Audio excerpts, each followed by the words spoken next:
Why, hello, everybody. It's Wes and Hank. What is going on? I'm Andy. Andy's out tonight. I think he's down with the virus. He's not feeling too well. I feel better, man. Holy. We are wishing you well, of course. I hope you're feeling better, or will be feeling better. Nothing more fun than being sick in the when the weather is decent. No, you're absolutely right. Especially it's changed here in Ontario where we are, where it has just suddenly decided, spring. Went from like 6 degrees yesterday to 18 today. We have a similar sort of situation. It's been beautiful. I would always rather be sick in January than July. I'll tell you. Yeah. What am I looking at here? Did I load the right slides today? I did not. Oh. We could always do last week's episode again. Technical issue. Bear with me while I bring up this week's slides. TJC saying hello there. Yeah, let's check in there. TJC in the comments. Where is it? Did I get it? Is it there? You got it. You had it. And it just appeared. Oh my gosh. That's all right. Without the producer here, things are going to fall apart. Well, it's I'm because I've got both monitors going and doing two different things. Yeah. I'm actually not. I can't see you at the moment. It's liver than most. It's liver.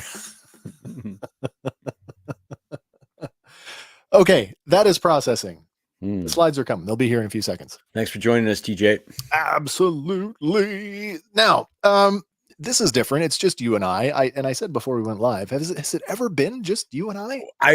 I would totally have to plumb the catalog. So would I. It's a pretty vast catalog for what we do. Yeah. But I would say you could probably count the episodes on one hand that you and I have been solo. I agree. Yeah. So that's going to make things interesting because first of all, I have to get this out of the way. Actually, you know what? I don't want to get into it right yet. Let's just start with the usual and have one of those bad Star Wars jokes. This week's bad Star Wars joke is another one of those ones where I have combed the internet and had to modify. Okay. However, this week's bad Star Wars joke comes in honor of this week's episode. Oh, nice. Hank, man, did you hear about how the Zillow Beast tried yoga once? The Zillow Beast tried yoga. I had not heard that. Oh. Yeah, it was a total disaster. That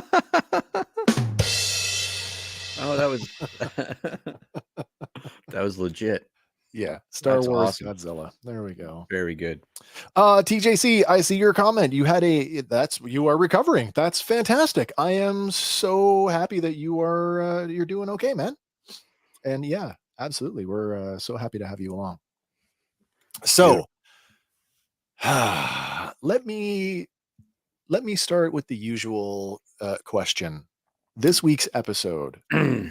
What did you feel about this week's episode before we get into the plot breakdown? Okay, so I enjoyed it visually. Yeah. I enjoyed 10 minutes of it last week when they did the same thing twice. Yeah. I'm trying not to. It's a kid's show. I know that we're invested in it. Yes, we are. I know that and everybody knows this who watches the show. They know that I expect maybe too much from my Star Wars from time to time. But this is a bit ridiculous, if you ask me. I was really. I went to bat for the show this season. You did. The one that really got under my skin. You rallied and you kind of. At least you brought me around. Yeah. And then I found myself this week. I was exactly where you were a couple of weeks ago. I was so salty this week. Yeah. And it didn't get any better. Normally, like I Oh, get my no. second viewing in, I get into writing mode, and Yeah. I'm micro analyzing the episode, and I usually find stuff to pull out of it. And Yeah. all I could pull out of it was the bullshit Yeah. that was just like, what happened here? If anything, you saying you were salty in the chat, Oh, let me be salty. okay. Like, and actually, like, okay, I'm not an idiot. I know. No, Okay, no, good. not at all. And like, I, I am probably super, super forgiving of a lot of stuff. Obviously, I am, because I can find the silver lining. Every time I see a movie and I text you, I'm like, that just was crap. You're like, oh man, watch it again, maybe. And I do, and you're right, Wes. Like, Yeah, this so I'm this super week hard on properties like that, right? it was really hard for me to find a silver lining in this. I mean, first of all, Flash Strike. How about Flash? No, more like Crash Run. That's what it was. I had named the episode in the chat "Too Little, Too Late." So So, and I got to say this, I feel really bad that Andy's not here tonight, not because only because I want him to feel better, yes, but he's a staunch, he's so positive. When you and I, or mm. mostly it's me, I have to admit it, I have been the naysayer this season. He's always got a nice positive spin, and I feel like the batch doesn't have anybody to defend them this week. It keeps us in check, I would say. It does. And it reminds me of, all of the internet vitriol that we are bombarded with. So I try not to be like, so often my problem with that is that it's unjustified.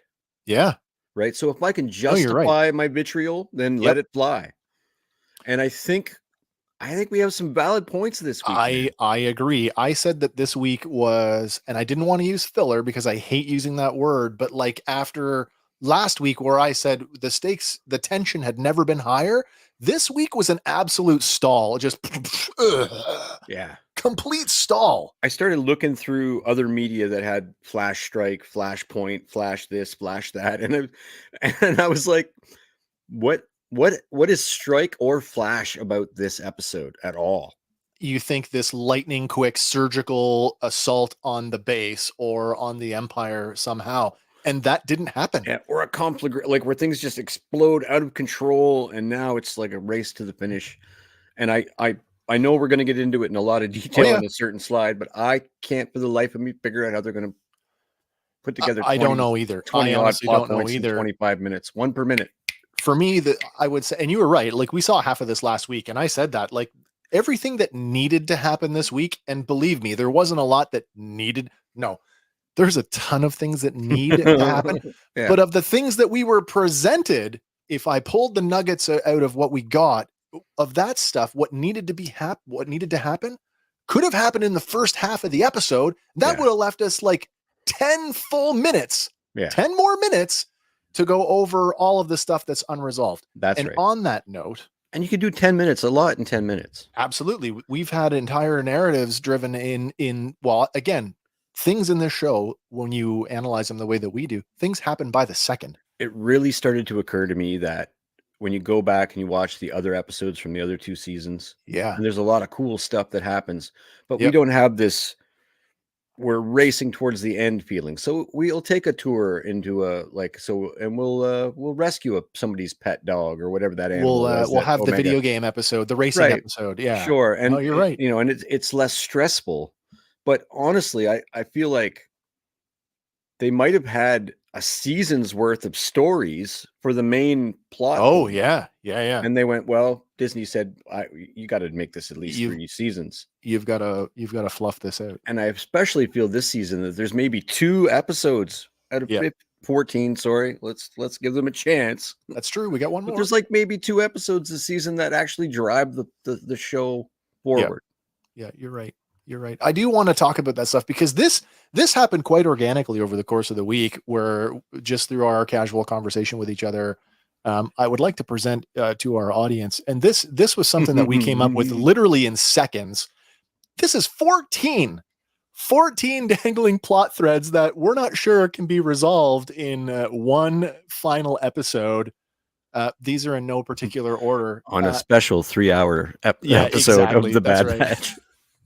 By the way, nothing on this list Nothing on this list is new. Everything that's on this list, we have talked about over the course of the season. We've been asking week after week. Some of these things I think we've talked about 4 or 5 times. Some of them go back a season. Right. So number 1, what's the fallout from the Sid's betrayal of the Bad Batch? Twice. Right. Yeah. I mean, that's dangling. So suddenly now the cavalry has arrived. I'm not so sure that she's going to be with them. TJC, he's with us. He agrees with us on everything.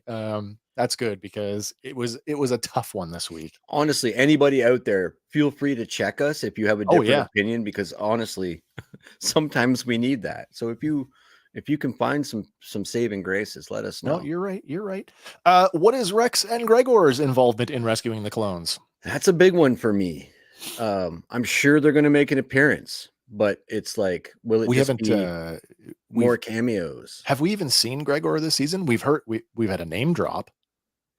Did we actually see him this season? I think we saw him. You know what? They're blending in. I know. I'd have to go back. I'd have to go back.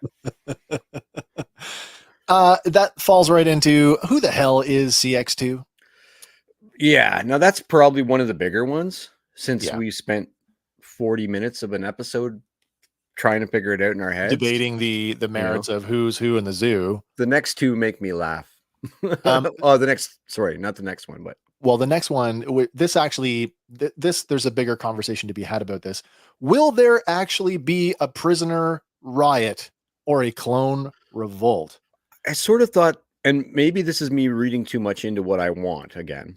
Yeah. But I sort of thought that's what the whole point of the episode of the show was. Yeah. Was to get that full transition from clone trooper to stormtrooper and show the obvious fallout that had to have happened. And maybe it's because we got it in Legends that we were expecting it too much. Maybe ultimately we don't see clones again in the original trilogy era, nor the sequel era. So something's got to happen. And if it doesn't happen next week, it begs the question. And you and I asked this to each other. Other people who are covering the show have asked this. Is Lucasfilm setting up another show that we don't know about? So I had heard rumors on StarWars.net, and again, rumors. No, actually, I think it was Making Star Wars. It's one of the not the mainstream ones, but the more like the high end kind of one. Yeah, sure. Oh, Andy's here. Andy's in the comments. He says, we saw Gregor when we were at the clone hideout. Did we not? I think we did. At the end. I thought we did, yeah. Because Echo had to drop them off and then go get Gregor. Yeah. I think that's right. The next two make me laugh. It's a small show. Yeah. To have two people with shaky hand problems. So listen, now that I'm looking at it, there's another hand, and it's a joke that writes itself. It's like, what about Hemlock's hand, which we've been asking about? What's under the glove? Right. What about Crosshair's hand? And for that matter, what about Echo's new droid hand? We got to figure out. You know what I mean? So the two guys that need a new hand didn't get one, but Echo did. Now, it just occurs to me now while we're talking about this, I'm just spitballing here. Go ahead. Hemlock put himself through the rigors that they put the clones through and try to affect his ability to run the Force. So maybe he's got trauma from the procedure too. I wonder if that's just throwing it out there. No, it's perfectly viable. But I tied it up in a few seconds, Disney. All right. And then the one for me, and that we spent a lot of time on this last week. What will the fate of ex-Admiral Rampart be? Because by the end of this episode, given some of the dialogue that he has this episode, another comedic foil episode for him. I'm not so certain that he won't try to make that potential deal with Hemlock to try and get back in the good graces of the Empire, just based on the, I've missed this. And some of the other things that he said. Here's a good one. TJC says, I know this is probably a given, but it's obvious that Rampart is going to try and slyly get Hemlock to give him something in return for giving up the batch. I feel like that is a total possibility. Yeah. It seems less likely that, how does he give them up now? They already know they're there. Yeah. We'll see. It's got to be crafty. I feel like Andy's got a good point too there. There's some, oh, that's right. Hemlock has an immunity to the nerve gas. Yes, That's he true. does. That's true. He absolutely does. So he's definitely been modified. Yeah, tinkered Can we with. say Yeah. that? Yeah, for Yeah. sure. Yeah. So Rampart may or may not do something good for himself in the end. I don't know. He said he's for himself. That's true. So, and then, I mean, this is an obvious one. Will anyone, who, if anyone from the Bad Batch will survive this? Right. Last week I said we might be on a collision course for a Rogue One style ending, and if anybody survives, it will be Omega. And you had put an article in the chat. I did. Maybe, and I found it really interesting that they would do that before the finale. I have I do have the quote from Michelle Ang. I've saved it to the end. Okay. Because we're gonna come back to this. I just wanted to present the audience with, like, these are just 14 things that we thought of just off the top of our heads. At the end of the episode, we'll come back to this list and we'll ask, did we check any of these off? Okay. I think we already know the answer. Yeah. And then the little ones, like what happened to Fee and Batcher. You in the chat had gone, you know what I mean? They glossed over that so heavily that you actually didn't know where Batcher was in the episode. Where the hell is Batcher right now? And Andy was like, because I couldn't think, but Andy was like, no, he's with Fee still. And I'm like, I don't know if they like implicitly said, they Omega saying goodbye to him, or they didn't. Like that. They just showed it. Just so happened that the episode opens and we're all standing on the platform waiting for Echo to show up, and Batcher is gone. So we're moving that part along. Yeah.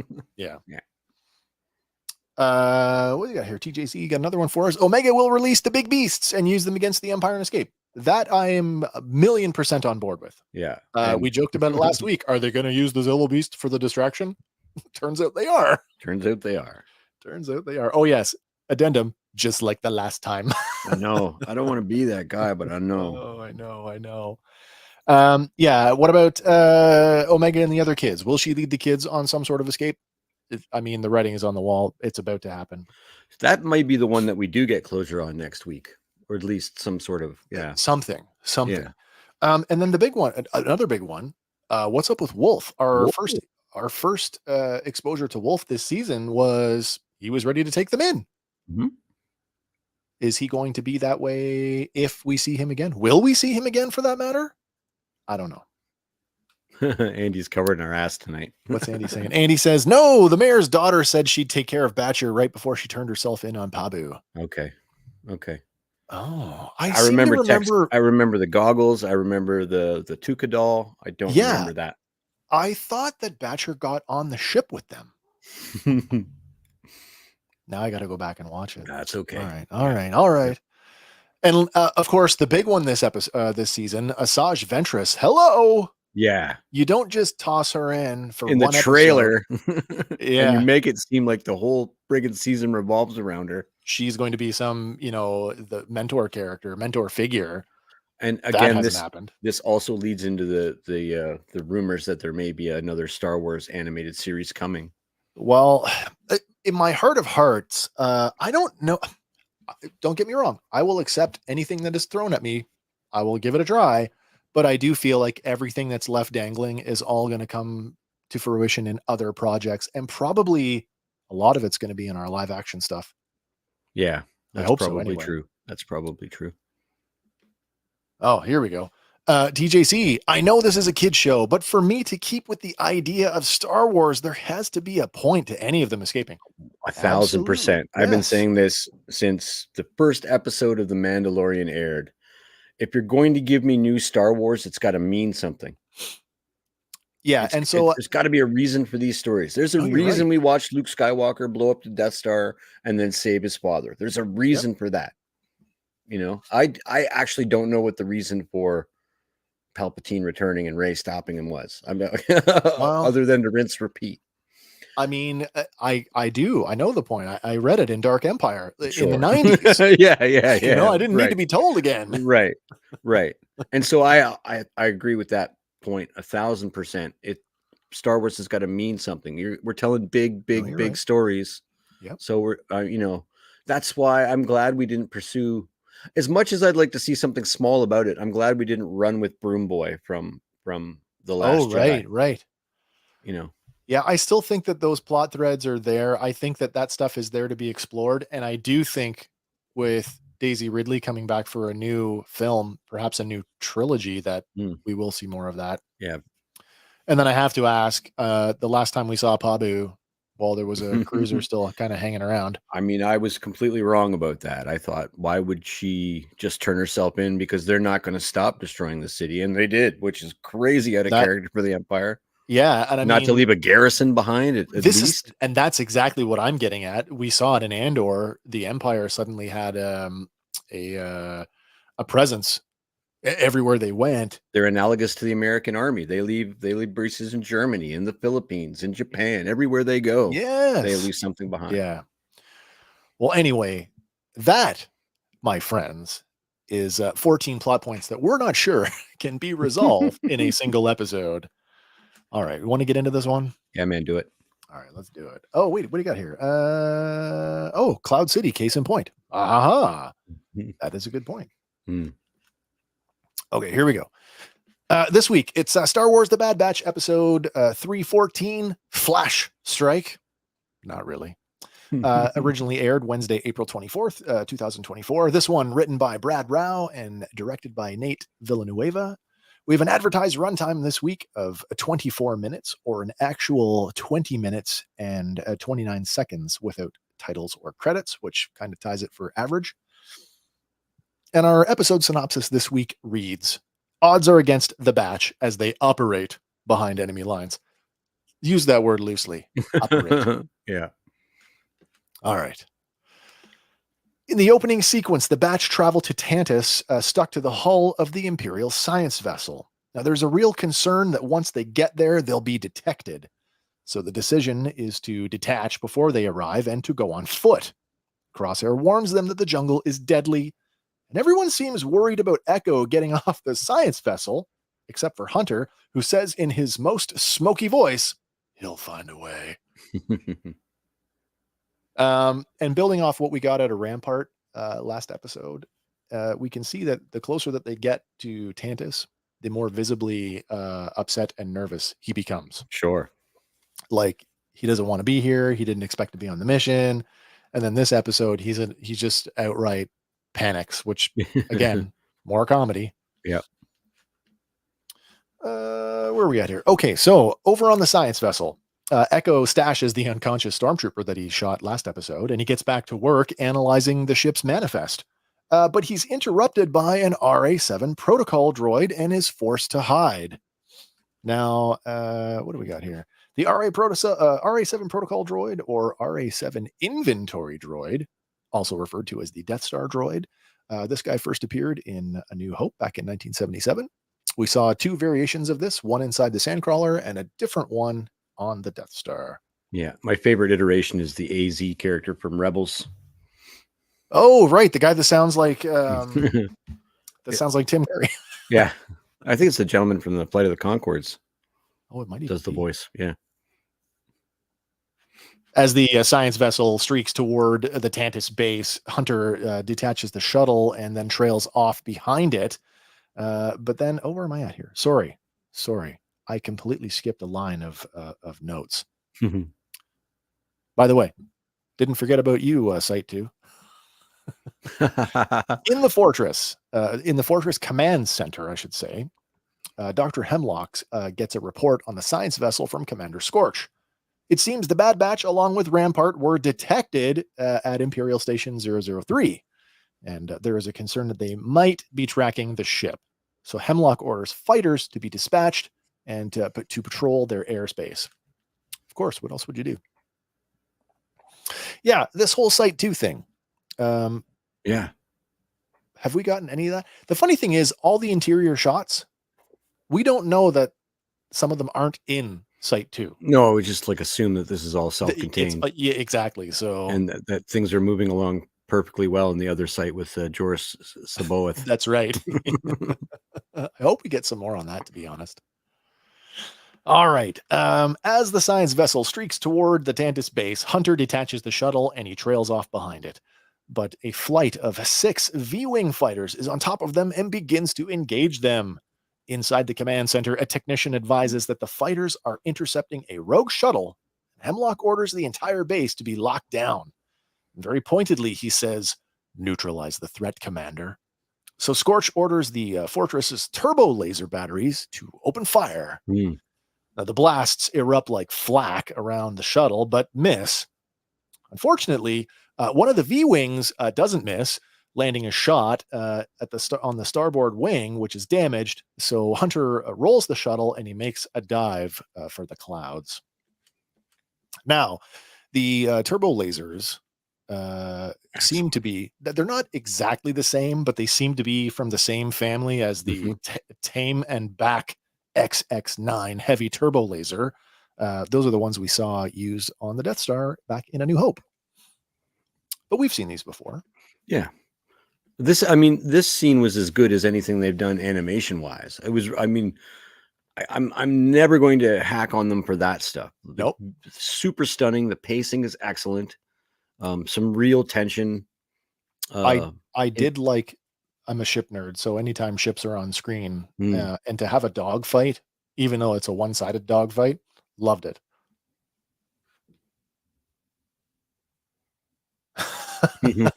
Sorry, I needed to read that for a second. Yeah. TJC makes a great point. This irked me a bit, as if it was so secretive the Empire would have all ships escorted, surely based on previous lore. After all, the Emperor always foresaw everything. For example, the forced moon attack. I have foreseen it. No, you're absolutely right. Yeah. I don't know. I mean, if it's the super secret base that nobody knows about and you have to go and get the coordinates, transmitted directly to your Navi computer. That's the last line of defense, I guess. Yeah. Maybe this is the incident that changes protocol. in a big way. Maybe, I don't know. All right. Yeah. So our turbo lasers look like they're of the same family from A New Hope. All right. In the vault, the kids sit at one of the central tables while the building begins to rumble around them. Stacks of those colored tiles topple from all the vibrations. Funny little moment too, because the building starts to shake and the tiles fall over, and instantly Baron is like, okay. And he smashes a bunch of tiles over himself like it's a game. Yeah. I did appreciate that.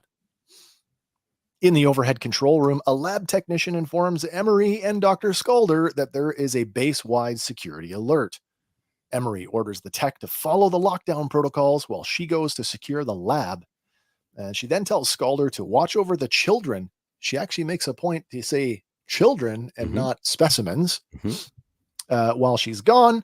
But Dr. Skalder tells her that the concern for the specimens is unwarranted. Emery ignores her and leaves. Meanwhile, on the vault floor, Omega sees Emery leaving. Sammy asks what's going on, and she tells them, they found me. And when Jax asks, who? Omega grins as she says, my brothers.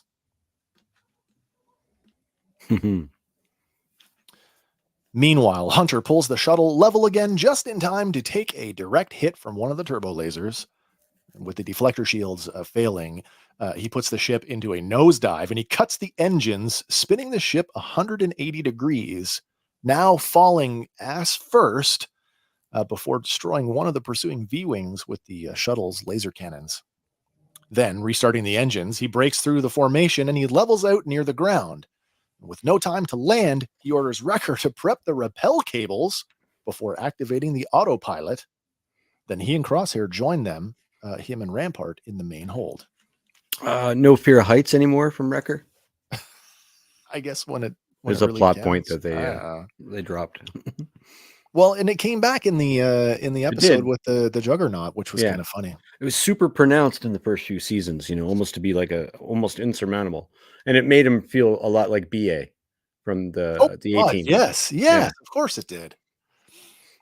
We get some Aurebesh here on the screen that says auto control initiated. Oh, right. As opposed to gibberish. Simple like, or autopilot engaged or something like that. Right. Yeah, but not gibberish. Thank God. All right. Wrecker and Crosshair are first out, and they dangle precariously on their cables before detaching and tumbling onto the jungle floor. But when Hunter and Rampart jump out, Rampart's cable gets stuck, and Hunter's forced to use his blaster to shoot the mechanism to try and free it up. But instead of freeing the cable, it detaches entirely, and Rampart falls. Fortunately, Hunter is able to grab him mid-fall. But then one of the V-Wings delivers a fatal blow to the shuttle, and it erupts in flames and plummets toward the ground. Now, Hunter and Rampart drop to the ground just before the shuttle noses in and explodes. In the Fortress Command Center, a technician informs Dr. Hemlock that the shuttle was shot down and the science vessel is now on final approach. Hemlock orders patrols into the jungle to search the crash site and for the science vessel and its crew to be scanned. Yeah. Inside the science vessel, Echo decides that the only way off the ship is to disguise himself using the unconscious stormtrooper's armor. But the disguise isn't quite complete as his scomp link juts out conspicuously from his right bracer.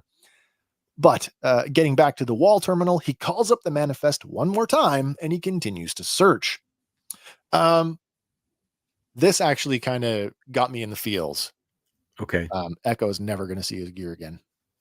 No. He's never going to be in that armor ever again, even if he lives. That's a good point. Yeah. So again, this doesn't fit over top of nope of that. Nope. And that again, these transitional things, right? Like I was reading into the symbology of leaving Lula behind. I'm like, does that bode well for Wrecker? You know, but like Echo giving up his armor. Yeah. That's at the beginning of the end for me. And I know that other people who are covering this stuff really feel like Echo's going out in a blaze of glory this season. Man, I don't know how I feel about it. I love all these characters. Yeah. I know why we underused him compared to the rest because I think about halfway through the first season they realized they had two techs. But maybe, I would have liked to seen like he's the one I care about of them all, kind of, you know what I mean? Like he's such a backstory to right. To I have endure. I come in with baggage with him. Yes, right? Of course you do. Yeah. Meanwhile, Commander Scorch and a large contingent of stormtroopers arrive at the hangar just as Lieutenant Novitz and some of his troops are about to offload some cargo. Scorch tells the officer that at Dr. Hemlock's orders, they have to search the ship and check everyone's clearance. Now, Lieutenant Novitz acquiesces after a bit of arguing, and then Scorch leads the squad onto the ship and they begin to search. Weird that he was belligerent at all. Who, Novitz? Yeah. It's a little strange. Like we wasted time on that line when we could have had 14 other lines. It's just low-level Imperial, I guess, doing Imperial stuff. Like I'm important. You're just a trooper. That's probably true. On the jungle floor, Crosshair and Wrecker make their way towards the base, hoping to link up with Hunter and Rampart should he have survived the crash. As they go, Wrecker asks if Crosshair thinks they're going the right way. But Crosshair recognizes the terrain, saying that he's been here before. Taking his hand off the pistol grip of his rifle, he shakes it out as he says, "It's not a place you forget." Wrecker tries to keep it jovial by saying, "At least this time you're breaking in." Crosshair would rather not be here at all. But he feels like he owes it to Omega because Omega never gave up on him. Suddenly, with both blasters drawn, Hunter jumps out from behind an outcropping up on top of a ridge. But recognizing his brothers, he drops them as he slides down the embankment. Wrecker asks if Rampart made it, and Hunter answers, "Unfortunately, yeah." From up on the ridge, we can hear Rampart, "I heard that." Joining them, he adds, "You three really are defective clones. If you had any common sense, you wouldn't have come here. You won't get out of this alive." That's pretty foreboding. I imagine the wheels are turning, like he's trying to think of a way out of this now that he's that deep, right? Well, I mean, for him to say that he's, for himself, if you really are for yourself, you're going to use anything and everything at your disposal to save your own bacon. And the bad guys are aware that he's in on they know he's there right? with them. So there's zero chance of him even impersonating himself. You don't even have any of them with you to cut a deal. So right. That's my point. What leverage do you have? Right. Other than I know what they're here for. Well, I think at this point, everybody knows what they're here for. I have foreseen it. Yeah. Hunter steps up nose to nose with Rampart and he says, we'll take our chances. But before they can exchange any more words, a pair of low-flying LAAT gunships forces everyone to hug the rock face. Well, the gunships land near the crashed shuttle and deploy squads of troopers, each led by a clone commando. Well, the lead commando radios in that there's no one on the shuttle, and a technician back at the command center orders him to begin a radial sweep of the jungle around the crash site. On the science vessel, Commander Scorch and his troopers continue the search for the ship. Echo, who is still going through the manifest, is interrupted by the RA-7 protocol droid who tells him he's not authorized to be here. Echo tries to talk his way out of it, but the droid is just too suspicious, so he ends up blasting it. And in a moment of comedic brilliance, he takes the droid's right hand and uses it to cover his scomp link. Yeah, loved that, actually. Did love that. Thanks for the hand. And honestly, when I saw that, my first thought was, oh, it's another Kenner action figure homage. Sure. It's not the thing from the action figure of Echo that the Black Series figure came with and the Hot Toys figure came with. And never, ever. Yeah. Oh, that's interesting. Andy says, it's a nice nod to the Black Series toy line with a swappable peg system. I never thought of it that way, but no, true. That makes sense. That is true. That does make sense. Yeah, that is true. Keep an eye on the hand. We're going to get a continuity flub here later this episode. So there's another thing that goes on in this part of the episode. When he knows that the droid's coming and you see him try to back out from the terminal and his scomp link gets stuck and he has to like, ugh. Have we ever seen it get stuck before? I didn't notice that. It's a recurring theme because the next time he uses it in the lab, not only does it get stuck, it gets really stuck. Like you can see him hauling on it a couple times before it comes loose. Like it's gotten progressively worse. Oh, wow. So I don't know what's going on there. I don't know what that means, or it's just, we needed to slow things down. So maybe yeah, that's true too. Maybe it's not a traditional scomp link and it serves the purpose, but yeah. Yeah, I don't know. Well, I mean, we see the difference between the one that R2 uses versus the one that Chopper uses. That's true. And they both do the same thing, but they look different. Perhaps one of the transition points that we're missing is the smaller scomp link holes from the Republic to the Empire. Maybe. Yeah. Maybe. Okay, with his new hand fitted, Echo makes his way through the ship, going unnoticed by the Imperials on board. That pass him, but he's not so brazen as to leave through the cargo elevator like everyone else. Instead, he uses the same vacuum tube that he snuck in on.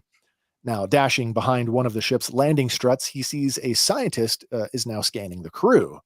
And knowing that he can't go that way, he moves down a row of stacked crates and falls in line at the back of a squad of stormtroopers that have already been scanned.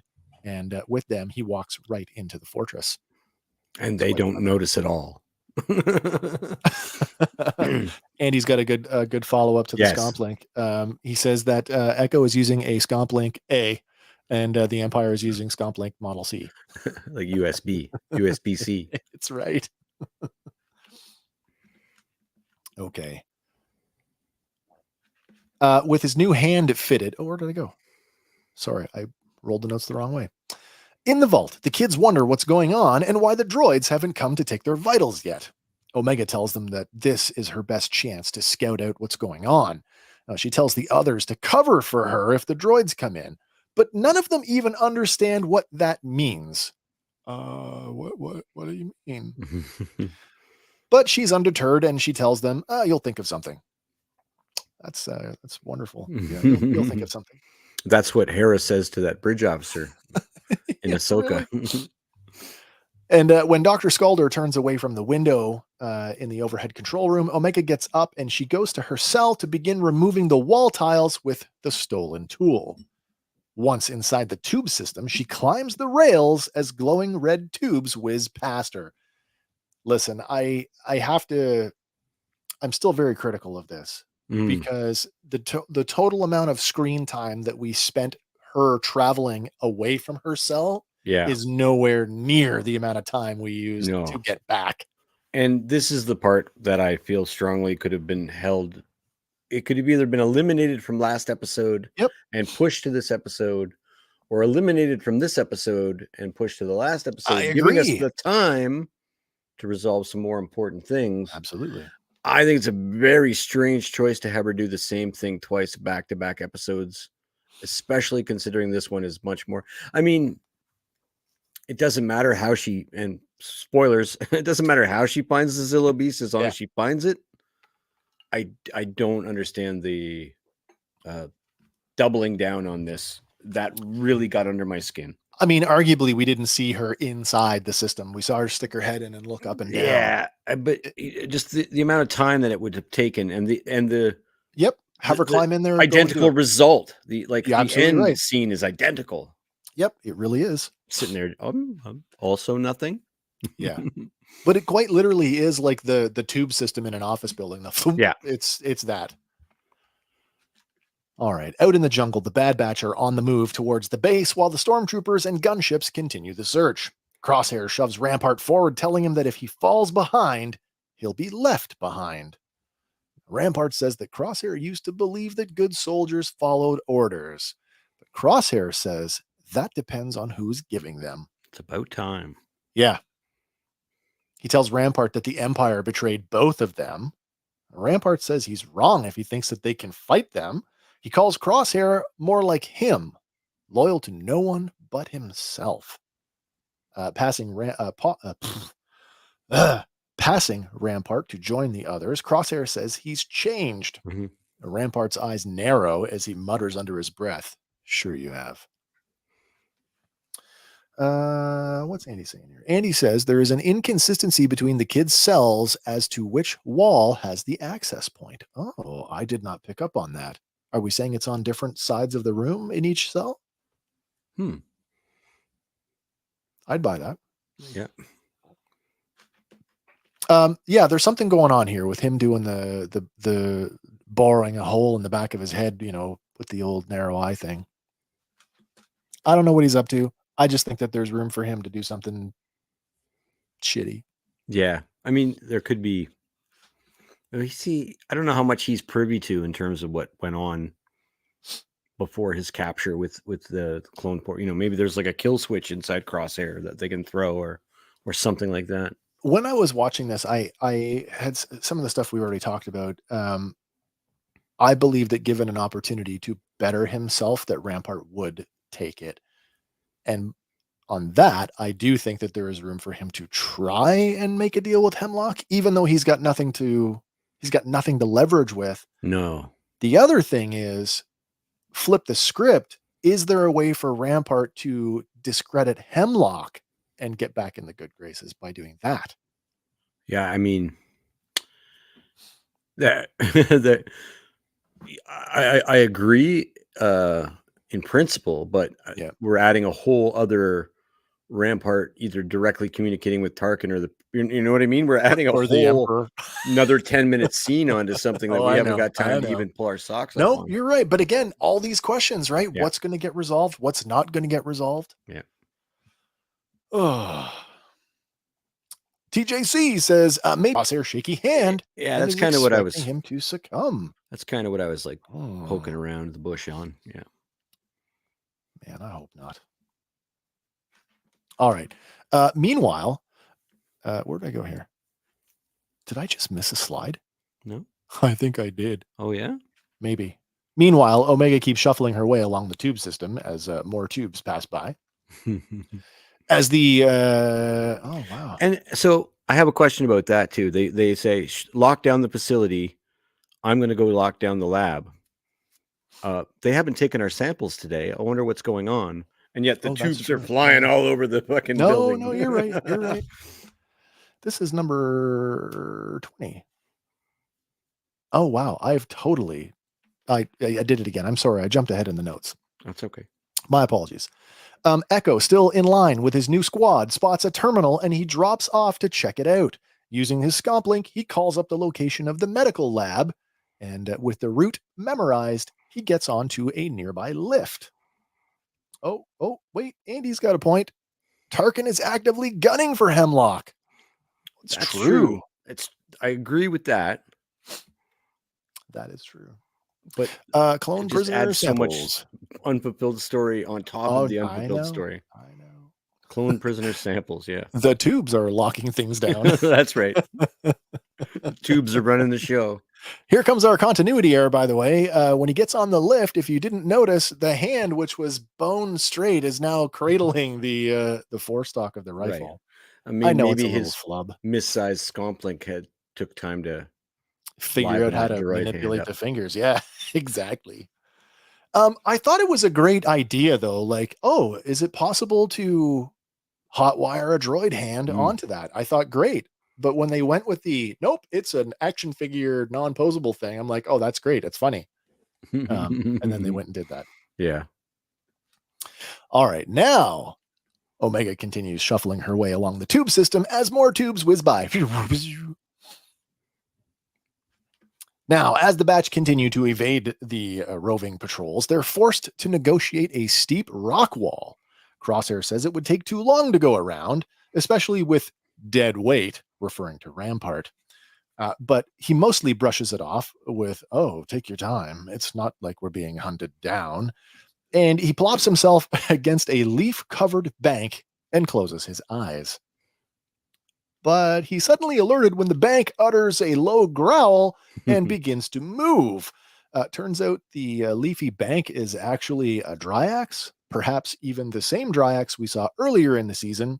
And naturally, it does what a Dryax does by defending its territory and lashing out at everybody. Mm-hmm. Rampart tries to scream, but he's muffled by Wrecker putting his hand over his mouth. Yeah, I thought that was funny. That was good. But then it's all hands on deck as the Dryax attacks. They don't want to shoot it because they don't want to give away their position. It takes everyone to fend it off, especially when they opt not to use blasters. There is a lot of running, especially from Rampart, who outright flees. Unfortunately, he flees in a different direction than the rest of the group. And he falls right into the path of an Imperial patrol, literally on his face. Oops. Well, so Andy makes a point. His scomp link rotates, though. Absolutely. But I mean, so does your engine, turning the crankshaft and the drive shaft to the rear axle of a car. And I mean, you could change with the appropriate gearing. We could make it work. Anyway, it's me just pulling that stuff.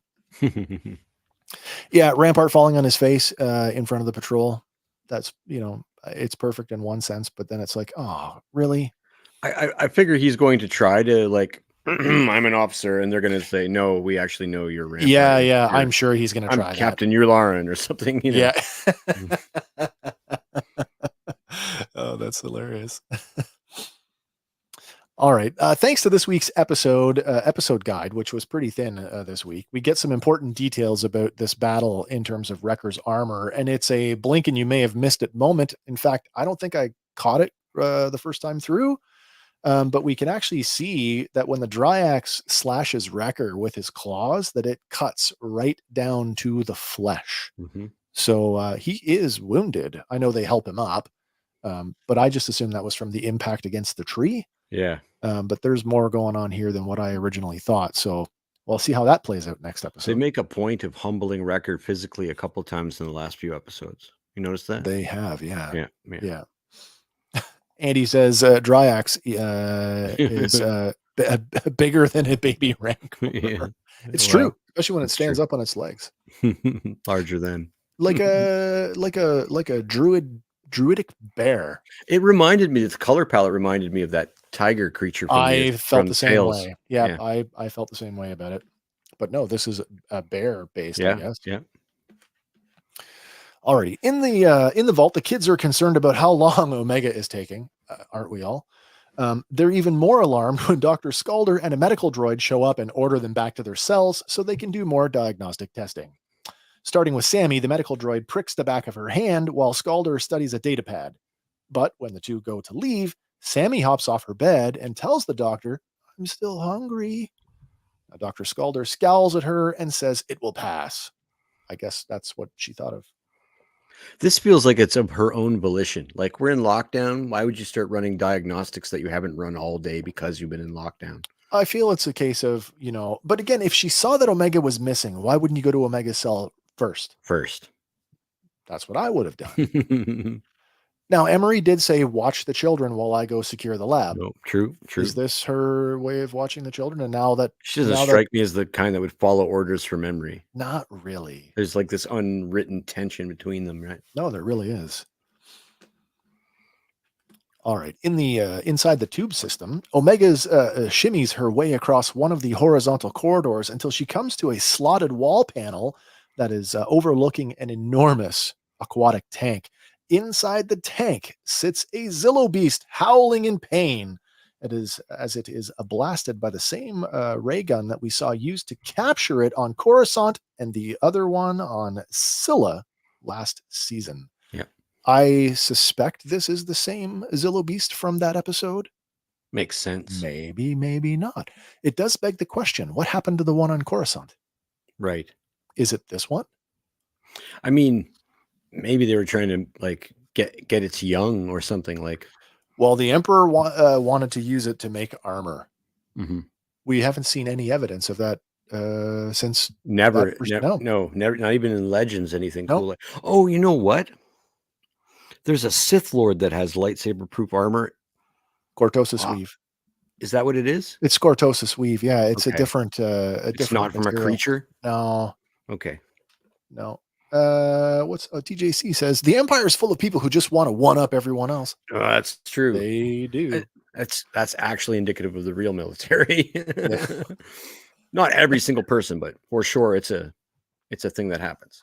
Listen, as someone who has been there and done that from an enlisted man's perspective, every promotion after the rank of corporal is on the backs of somebody else. Right. Yep, because in our military, corporal is essentially a given rank as long as you put in enough time and get the right courses. But after that, you get promoted because people made you look good. All right, so I want to go back and talk about this because I know we talked about the beam weapon before, but it's not new stuff. I guess it's stuff maybe I missed the last time, but it's always good to refresh on this stuff. Now, the origins of the beam weapon.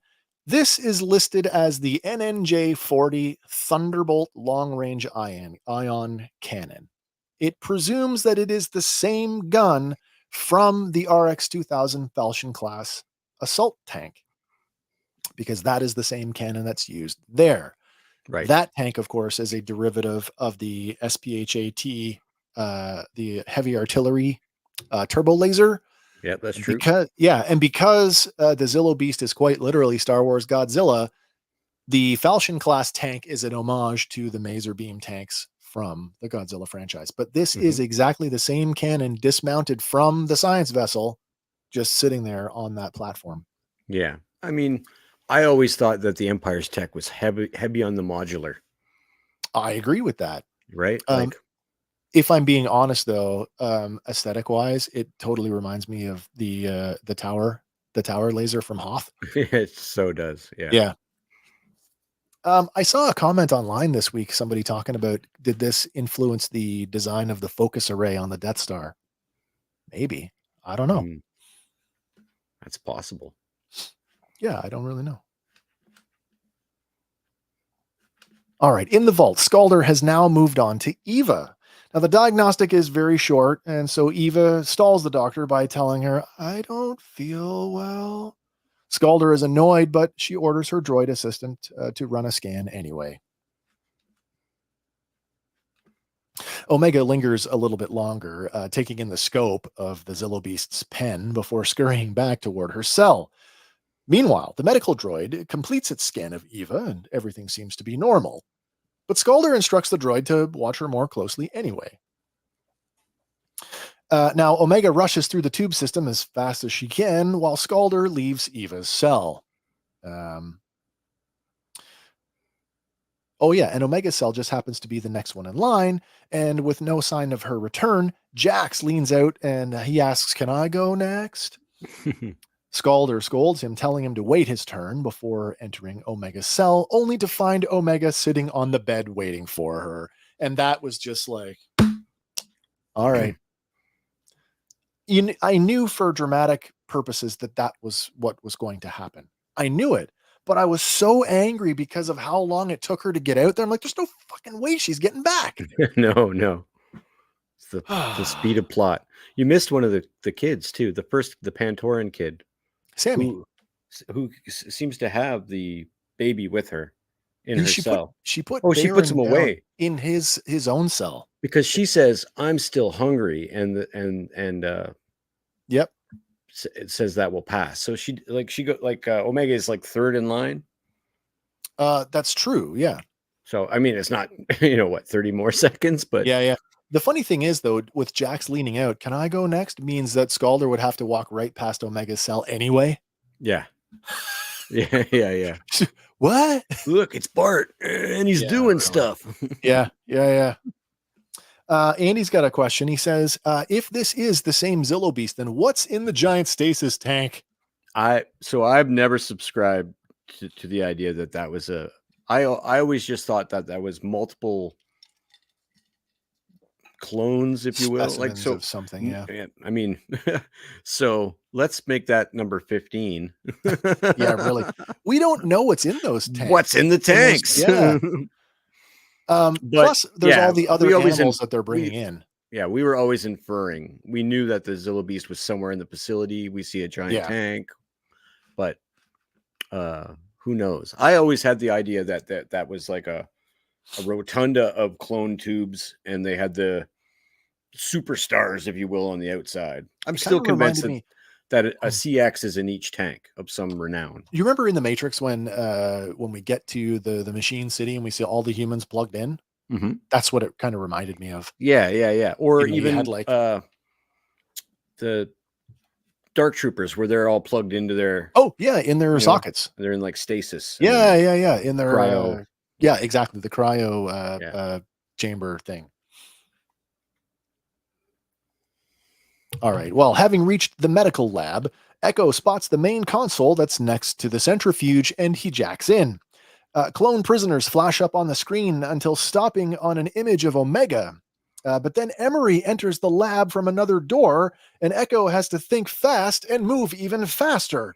But the pesky scomp link of his gets stuck again, and it's just long enough for Emery to see him replacing the droid hand over it.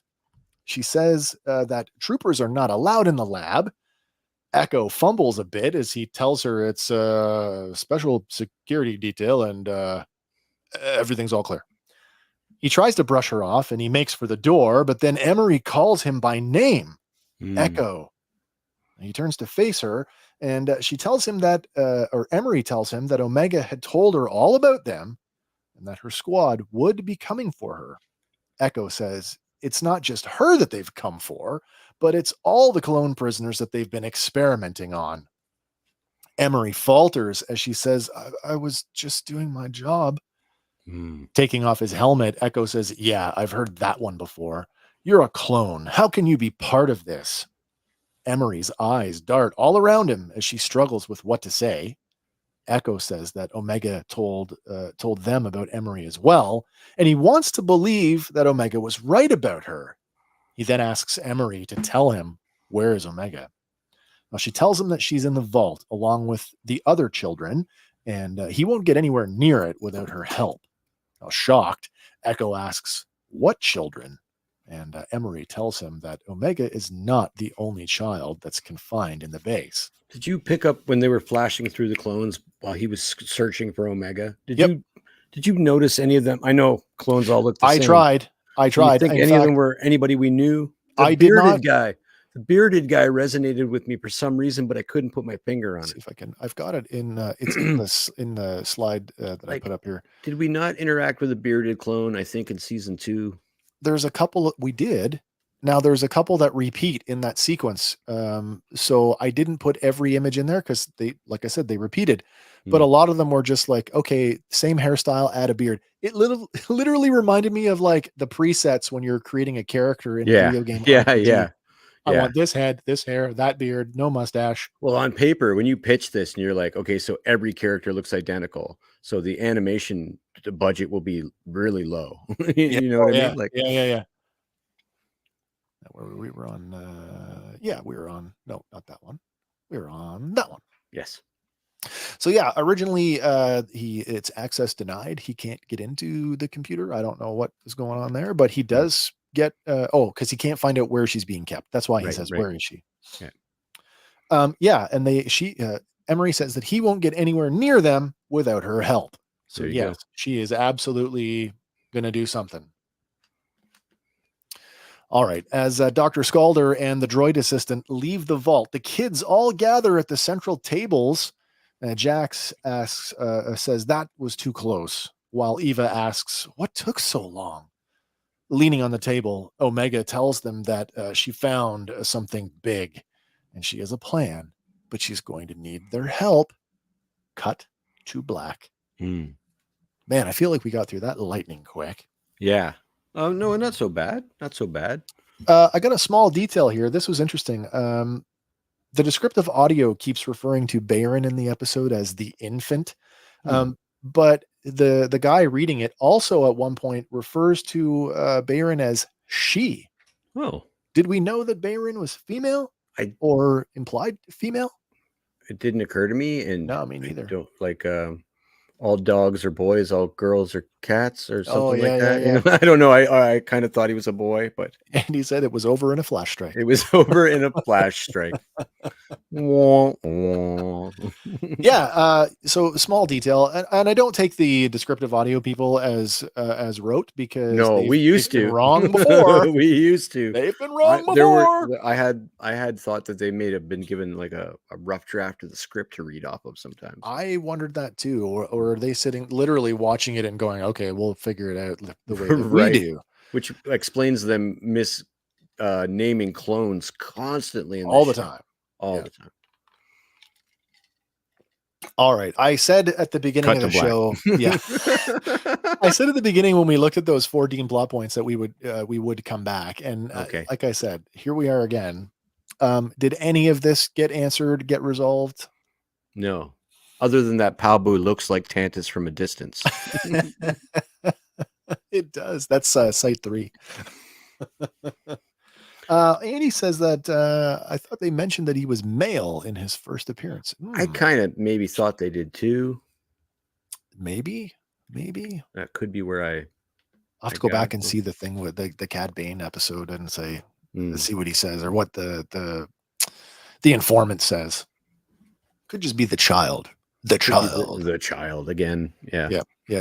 So like, no, none of these were. I won't say they weren't addressed. Like the closest one again is 11. And that's organic. We're close to seeing the fate of the children being resolved. I mean, that's probably the one that we will get. We had another mention of the shaky hand on Crosshair's behalf. No mention of any shaky hand in terms of Hemlock. Hasn't had any time to meditate, at least certainly not, if the last couple of episodes have literally been back to back to back. Yeah. So I'm sure he's not getting a couple of days maybe have passed if hyperspace is corrected itself. That's right. It's only a few seconds now. No time to meditate in traveling at the speed of plot. No. And I don't know. I it just seems like there's a lot of heavy lifting to do to get through. And I probably used the plainest language I've used in the chat, which was for them not to make 3 seasons absolutely suck. They've got to do something incredible in 30 minutes or less. Well, and I don't mean bring me a pizza. That leads me to, I don't think that this can happen in the span of a single episode. Now the episodes this season have been anywhere from 22 minutes to 24-ish minutes. Do we have an advertised runtime for the next episode? I haven't seen one yet. I meant to look today to see if that had been released, but I don't know. I'm banking on we're going to get, it's got to be, I mean, they can do a lot of stuff. The Mandalorian episodes, live action episodes have sometimes clocked in at 40-ish minutes.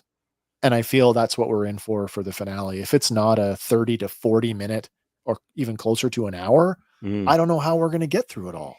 So that would make sense in terms of this being a 15 episode season, because all the other seasons have been 16 episodes. So you could say that. You could run 2 condensed into one longer one. I feel like they've been, like I said at the beginning, I feel like they've been pulling strings from a few good plot points and trying to go, we need 15 episodes. I'll give you 13. I'll give you 14. If we shake the hand a lot, we could probably stretch it to 15. Find a story. Make me something. All right. Well, next week, oh man, I hate to say it. Next week is it. It's it. The cavalry will be arriving. Who's going to be in the cavalry? I don't know. Everybody. I mean, that's one way to tie up all the plot points. I don't think we're going to get Asajj Ventress back. I'll be surprised if we do, but I do think all of the clones, I don't think Sid will be there, but for sure, Rex and Gregor and whoever they bring. Even if Wolf holds the door for them, that'll be enough for me. That's the other one I forgot. What the hell happened to Cody? He's in the wind. That's right. Where's Cody? That's right. They just mention him, right? They just throw his name out. Cody better show up in this one. Man. I hope so anyway. I wasn't aware of this until I started doing the research for this episode, but we have a quote from Michelle Ang. Michelle Ang says that Omega originally had a very different ending that would have seen the character set on a path that could have made her a major player in the Star Wars canon. Instead, however, the writers changed the ending to one that she described as bittersweet. However, she expressed in a podcast interview her hope that Omega's ending would still have a great impact on the future of Star Wars storytelling. While many other Star Wars The Bad Batch episodes are recorded remotely, the cast came together to record the finale in person in Los Angeles. Good for them. All of D. Bradley Baker was there. D. Bradley Baker talking to himself for 10 minutes. So that seems okay. So it makes more sense that the performer was the one who said it and not like the writer or the director or the show creators. But it still feels like a bit you're admitting that we got shot in the foot. Yeah, because no matter what happens, we're all going to go, so what was the other ending? I feel like she's telling us that she dies. So again, like I said last week, are we headed for a collision course with a Rogue One style everybody dies ending? It certainly would seem that way. Not everybody. We know that at least Rex, Wolf, and Gregor live. No, that is true. But I mean, they're not part of the Bad Batch. No, absolutely. Where the Batch is concerned, I feel like that might be what we're getting. Now, to go back to what you said before, it's got to matter. Well, we've already had that in Rogue One. Do we need another TPK, total party kill? Do we need that again? Well, just look at Andy's comment. He might have something there. Well, he does say not in a kid's show. Yeah. Not in a kid's show. No. Like X-Men 97. Well, they're not. Star Wars animation is not afraid to kill characters. They've killed before. No, they killed Kanan, one of the most beloved characters of the show. Certainly did. They certainly did. I think that's a strange thing. That tells me that Omega was going to be a major Jedi player in the universe, and that they canned that idea for some reason. I feel like you may be onto something with that. I feel like that is entirely possible. Oh my gosh. Wow. So that's it for the Gunji. What happened to Gunji? What happened to Gunji? Gunji's going to be in the cavalry. Yeah. Gunji's going to be in the cavalry for sure. Hera. Little Hera. That means Gobi. Now Gobi and Rex have a relationship already. So that tracks. That totally tracks. I've already suspected with Omega's new bow, her crossbow weapon this season, that Echo went and got it from Kashyyyk. Right. Right. Like, I'm sure. And like I said, I wouldn't be surprised if that thing is kyber powered. There's a reason why it's green bolts. Yeah, that'd be very similar to Ezra's weapon then, yeah. I agree. I totally agree. I am excited for next week, but I am also very steelied because of this week's disappointment. And I mean, I have no one to blame but myself for letting my expectations get too high. No, But that's true. the episode under-delivered for me. They don't owe us anything at the end of the day. We're blessed just to have any Star Wars at all. We are. I have to remind myself of that. At the same time, a lot like the other weirdos in this fandom, I have a tremendous amount of ownership for whatever reason. Isn't that the things thing, that I though? love? Once you put it out there, like there's that expression, it's not really yours anymore. It kind of belongs to the people who keep it alive. And that, in this case, I've heard is the fans. I've heard it said like an artist makes a painting and then it says, explain the painting to me.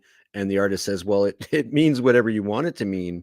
It doesn't mean anything to me anymore because now it's for you. If I put myself out there, it's your interpretation. That's right. Yeah. Andy makes a good point, saying that they kept Luke Skywalker under wraps for over a year. We're referring to his appearance in The Mandalorian. Yes, his appearance in The Mandalorian. They can hide stuff. And Andy, as always, reminds us it's all about hope. He's not wrong. It is absolutely a central theme in Star Wars. Not wrong. We've got the finale next week. Well, I should say just in a couple days here. It is Sunday night. So Wednesday morning, I'll be getting up bright and early to watch the episode and immediately start writing because next Saturday, everybody, May the 4th be with you. Tales of the Empire. Tales of the Empire coming out on Saturday, May the 4th. We're all going to watch it, and then we're going to skip. We've made an official decision. We are skipping our Random Fandom Tuesday episode that week, and we are going to break down Tales of the Empire on Tuesday. That Tuesday, and then back for our finale, our last one ever. Well, it's not our last one ever. No, last one for the batch. Last one for the batch. And then we've got to make a show called The Good Batch. Oh my gosh. We've got a really good show lined up for the following weekend. We've invited some friends, and we've got a pretty good panel lined up for you as we are going to have a discussion on the state of Disney Star Wars as a whole. Man, that feels like one of the better darts I've thrown at the wall, actually. I think that's going to be a lot of fun. Not a whole lot of scripted stuff like we do week in and week out. Just a nice organic conversation. You are all invited. Yeah, man. You are all invited to come and hang out with us and call us on the WhatsApp. Yeah, we will have the phone line open that night. We'll be taking calls from anybody and everybody who wants to talk Star Wars that night. But yeah, man, I don't know what to say other than I was a little disappointed this week. And I do have hope. I do have hope, but it is tempered. It is tempered. It's one of those things where I will do what I did with all the other series and watch them after the fact, probably binge it and less critically. Yeah. And that usually softens a lot of my problems with them when I kind of try to watch it. Like, I don't know if you find this, but I watch it less like a fan and more like an analysis. Like, because of the way that, because of what we do here on our show, I definitely try to, I know invariably that I'm going to fall into that. Yeah. I know that I'm going to fall into the, like, I am looking for details because it's what we do. But at the same time, I try to do my first viewing. I'm just a fan. Yeah. I'm just a fan. That's excellent. I find I even go to movies now and start watching them like I don't have to review this, so I can enjoy it. Yeah, really. There's Andy with the hope, man. Absolutely. Yeah, they're gonna stick the landing. I hope so. I hope so too, man. You got anything else you want to say before we close it up for the night? I mean, they big expectations now. If they weren't big a couple of episodes ago, they've got the entire galaxy on their shoulders, and I'm really curious to see how they're going to pull it off, because either way it's going to be like watching something amazing or like watching a car crash. Either way I'm going to watch it. Me too. Me too. On that note, everybody, we will see you on the next one. Same batch time. Same batch channel. As always, everybody, whatever your thing is, we hope you fan on, and we'll see you all on the next one. For Fandom Power, my name is Wes. And I'm Hank. And we will see you on the next one. Bye for now, everybody.